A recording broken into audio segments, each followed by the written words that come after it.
হরে কৃষ্ণ। আজ 26শে আষাঢ় 1433 ও 11ই জুলাই। হরে কৃষ্ণ। 11ই জুলাই 2026 শনিবার, একাদশী যোগিনী।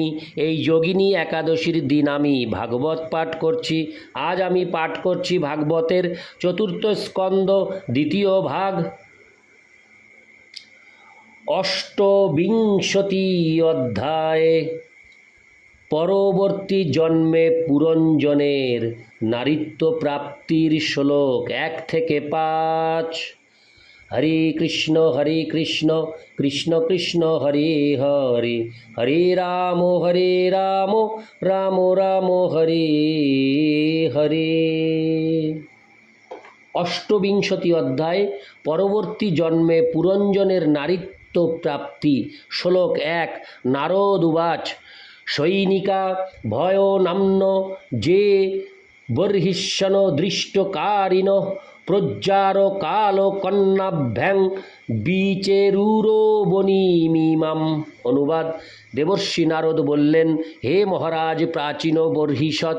তারপর ভয় নামক যবনরাজ প্রজ্জার কালকন্যা এবং তার সৈনিকগণ সহ সারা পৃথিবী বিচরণ করতে লাগলেন। তাৎপর্য: মৃত্যুর ঠিক পূর্বে জীবনের অবস্থা অত্যন্ত ভয়ঙ্কর হয়, কারণ সেই সময় মানুষ বার্ধক্যজনিত দুর্বলতা এবং নানা প্রকার রোগের দ্বারা আক্রান্ত হয়। যে সমস্ত রোগ শরীরকে আক্রমণ করে তাদের এখানে সৈনিকদের সঙ্গে তুলনা করা হয়েছে। এই সমস্ত সৈনিকেরা সাধারণ সৈনিক নয়, কারণ তাদের সেনাপতি হচ্ছেন যবনরাজ এবং তার দ্বারা তারা পরিচালিত হয়। এখানে দৃষ্টকারিণ শব্দটি ইঙ্গিত করে যে তিনি হচ্ছেন তাদের সেনাপতি। যৌবন অবস্থায় মানুষ বার্ধক্যের পরোয়া না করে যথাসম্ভব স্ত্রী সম্ভোগ করার চেষ্টা করে। সে জানে না যে এই স্ত্রী সম্ভোগের ফলে তার নানা প্রকার রোগ হবে এবং তার ফলে শরীরে এমন যন্ত্রণা সৃষ্টি হবে যে সে তখন ভগবানের কাছে প্রার্থনা করবে যাতে তৎক্ষণাৎ তার মৃত্যু হয়। মানুষ যৌবনে যত স্ত্রী সম্ভোগ করে, বার্ধক্যে তাকে ততই কষ্ট পেতে হয়। ইতি শ্লোক 1। শ্লোক 2। ত একদা তু রভোষা পুরঞ্জন পুরীং নৃপ রুরুধুর্ভৌমো ভোগাঢ্যাং জরোৎপন্ন গোপালিতাম। অনুবাদ: এক সময় সেই ভয়ঙ্কর সৈনিকেরা প্রবলভাবে পুরঞ্জনের নগরী আক্রমণ করেছিল। যদিও সেই নগরীটি ইন্দ্রিয় সুখভোগের সামগ্রীতে পরিপূর্ণ ছিল, কিন্তু তা রক্ষিত হচ্ছিল একটি বৃদ্ধ সর্পের দ্বারা। তাৎপর্য: দেহ ইন্দ্রিয় তৃপ্তিতে মগ্ন হলে তা প্রতিদিন ক্ষীণ থেকে ক্ষীণতর হয়ে যায়। অবশেষে প্রাণশক্তি এতই ক্ষীণ হয়ে যায় যে তাকে এখানে একটি বৃদ্ধ সর্পের সঙ্গে তুলনা করা হয়েছে। প্রাণশক্তিকে পূর্বেই একটি সর্পের সঙ্গে তুলনা করা হয়েছে। দেহাভ্যন্তরস্থ প্রাণশক্তি যখন দুর্বল হয়ে যায় তখন দেহও দুর্বল হয়ে যায়। এই সময় মৃত্যুর লক্ষণগুলি অর্থাৎ যমরাজের ভয়ঙ্কর সৈনিকেরা অত্যন্ত প্রবলভাবে আক্রমণ করে। বৈদিক প্রথা অনুসারে এই অবস্থা প্রাপ্ত হওয়ার পূর্বেই জীবনের বাকি সময় ভগবানের মহিমা প্রচার করার জন্য গৃহত্যাগ করে সন্ন্যাস গ্রহণ করা উচিত। কিন্তু মানুষ যদি গৃহেই বসে থাকে এবং প্রিয়তমা পত্নী ও সন্তান সন্ততিদের দ্বারা সেবিত হয়, তাহলে অবশ্যই ইন্দ্রিয় সুখ ভোগ করার ফলে সে ক্ষীণ থেকে ক্ষীণতর হয়ে যায়। অবশেষে যখন মৃত্যু আসে তখন আধ্যাত্মিক সম্পদ বিহীন হয়ে তাকে দেহত্যাগ করতে হয়। বর্তমান সময়ে পরিবারের সবচাইতে বৃদ্ধ মানুষও পত্নী, সন্তান সন্ততি, ধন সম্পদ, গৃহ ইত্যাদি দ্বারা আকৃষ্ট হয়ে গৃহত্যাগ করে না।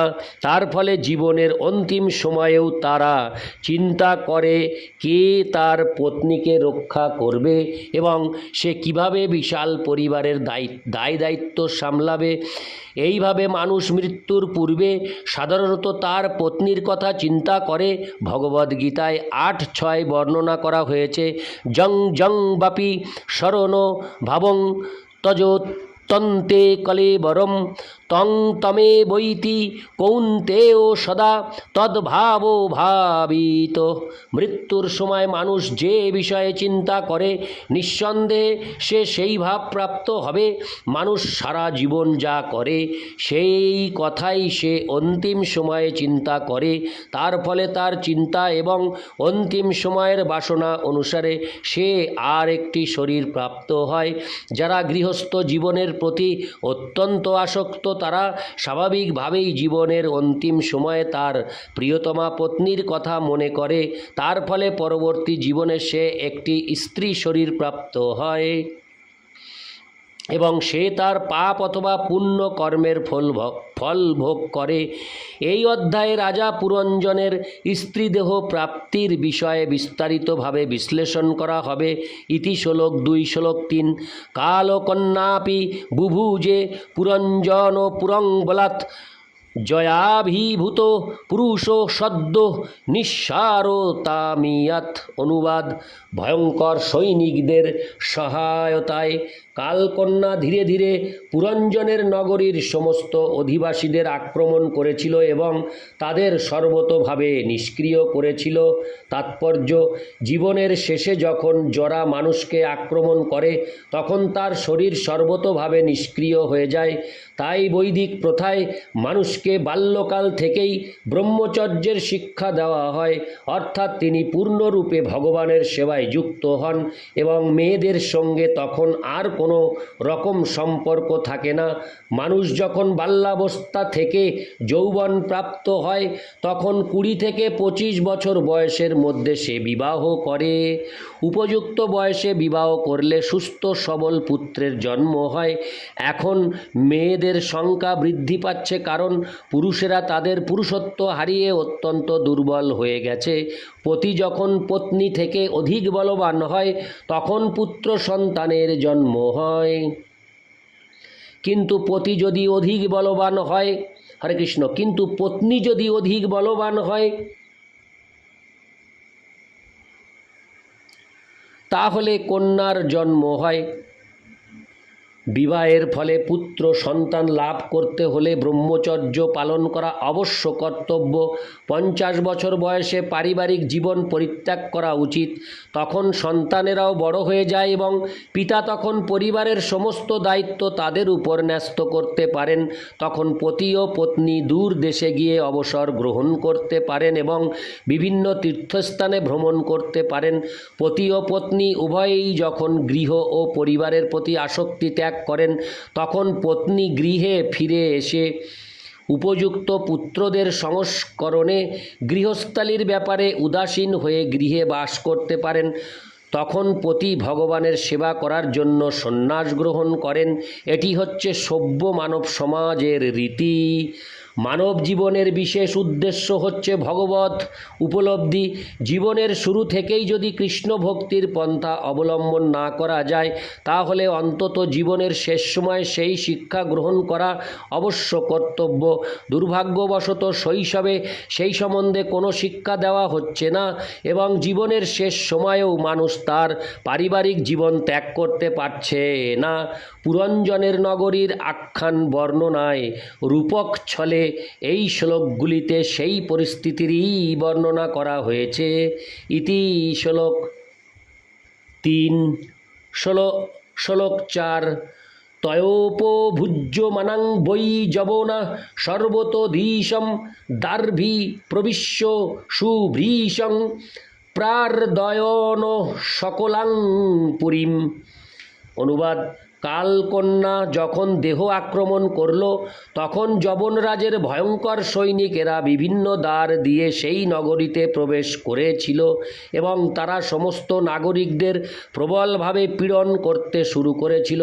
তাৎপর্য: দেহের 9টি দ্বার, 2টি চক্ষু, 2টি কর্ণ, 2টি নাসারন্ধ্র, মুখ, পায়ু ও উপস্থ। মানুষ যখন জরাগ্রস্ত হয় তখন দেহের বিভিন্ন দ্বারে নানা রকম ব্যাধি দেখা দেয়। যেমন দৃষ্টিশক্তি এত ক্ষীণ হয়ে যায় যে চশমার প্রয়োজন হয়, শ্রবণ শক্তি এত দুর্বল হয়ে যায় যে স্পষ্টভাবে কিছু শোনা যায় না এবং তাই তখন শ্রবণ সহায়ক যন্ত্রের প্রয়োজন হয়। শ্লেষ্মায় নাক বন্ধ হয়ে যায় এবং তাই সর্বদা নাক পরিষ্কার করার জন্য শিশিতে অ্যামোনিয়া নিয়ে তা শুকতে হয়। তেমনি খাদ্য চর্বণ করার জন্য নকল দাঁতের আবশ্যকতা হয়। পায়ুতে নানা প্রকার গোলযোগের জন্য মল ত্যাগ করতে অত্যন্ত অসুবিধা হয়। কখনো কখনো তাই এনিমা নিতে হয় এবং প্রস্রাব করার জন্য সার্জিক্যাল নজেল ব্যবহার করতে হয়। এইভাবে পুরঞ্জনের নগরীর বিভিন্ন দ্বার সৈন্যদের দ্বারা আক্রান্ত হয়েছিল। এইভাবে বার্ধক্যে বিভিন্ন রোগের দ্বারা শরীরের সমস্ত দ্বারগুলি রুদ্ধ হয়ে যায় এবং তখন নানা প্রকার ঔষধ এবং শল্য উপকরণের সাহায্য গ্রহণ করতে হয়। ইতি শ্লোক 4 শ্লোক 5 তস্যাং প্রপীড্যমানায়ামো ভীমানি পুরঞ্জন অবাপরুবিধাংস্তাপান কুটুম্বী মমতা কুল। অনুবাদ: নগরীটি যখন এইভাবে কালকন্যা ও সৈনিকদের দ্বারা বিপদগ্রস্ত হয়েছিল তখন রাজা পুরঞ্জন তার আত্মীয় স্বজনদের মমতায় অত্যন্ত আকুল হয়ে যবনরাজ ও কালকন্যার আক্রমণে বহু প্রকার ক্লেশ ভোগ করতে লাগলেন। তাৎপর্য: আমরা যখন শরীরের উল্লেখ করি তখন বিভিন্ন অঙ্গ প্রত্যঙ্গ সমন্বিত স্থূল দেহ, মন, বুদ্ধি ও অহংকারকে বোঝানো হয়। যখন এগুলি বিভিন্ন প্রকার ব্যাধির দ্বারা আক্রান্ত হয় তখন বার্ধক্যে সেগুলি দুর্বল হয়ে যায়। দেহের মালিক জীবাত্মা তখন যথাযথভাবে তার কর্মের ক্ষেত্রকে ব্যবহার করতে না পারার ফলে অত্যন্ত বিষণ্ণ হয়। ভগবদ্গীতায় স্পষ্টভাবে বিশ্লেষণ করা হয়েছে যে জীব হচ্ছে এই দেহের মালিক, ক্ষেত্রজ্ঞ, এবং দেহটি হচ্ছে তার কর্মের ক্ষেত্র। ক্ষেত্র যখন নানা প্রকার আগাছায় ভরে যায় তখন মালিকের পক্ষে সেখানে কাজ করা অত্যন্ত দুষ্কর হয়ে ওঠে। দেহ যখন রোগাক্রান্ত হয় তখন আত্মার পক্ষে দেহের ভার বহন করা দুষ্কর হয়ে ওঠে। তখন দুশ্চিন্তা এবং দেহের কার্যকলাপের অবনতির ফলে দেহটি আত্মার পক্ষে একটি মস্ত বড় বোঝার মতো হয়ে দাঁড়ায়।